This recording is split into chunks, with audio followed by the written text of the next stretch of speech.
এই মুহূর্তে অত্যন্ত গুরুত্বপূর্ণ একটা ওয়ার্ড নিয়ে কথা বলতে যাচ্ছি। সে ওয়ার্ডটি হলো সাব। এই সাব শব্দটি বিভিন্ন ক্ষেত্রে ব্যবহৃত হয়, যেমন সাবলেট, সাব ডিভিশন। তো এরকমভাবে সাব শব্দটি আমরা ব্যবহার করে থাকি, কিন্তু সাব শব্দটির আসলে অর্থটা কি সেটা অনেকের কাছে পরিষ্কার নয়। তো দেখুন, সাব শব্দটি বাংলা অর্থ হচ্ছে উপ, অধীন, নিচ হইতে দূরে। সাব শব্দটি অ্যাজেক্টিভ।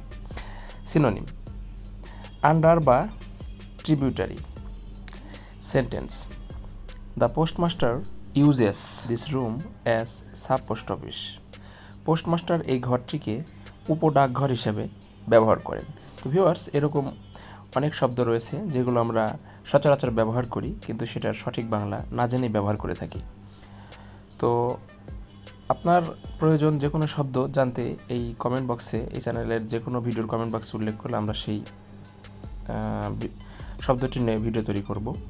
আর চ্যানেলটি যদি সাবস্ক্রাইব না করে থাকেন তাহলে অবশ্যই চ্যানেলটি সাবস্ক্রাইব করুন। তো সাব সম্বন্ধে এটাই ছিল আজকের বিস্তারিত আলোচনা। তো ভালো থাকবেন, সুস্থ থাকবেন, ধন্যবাদ।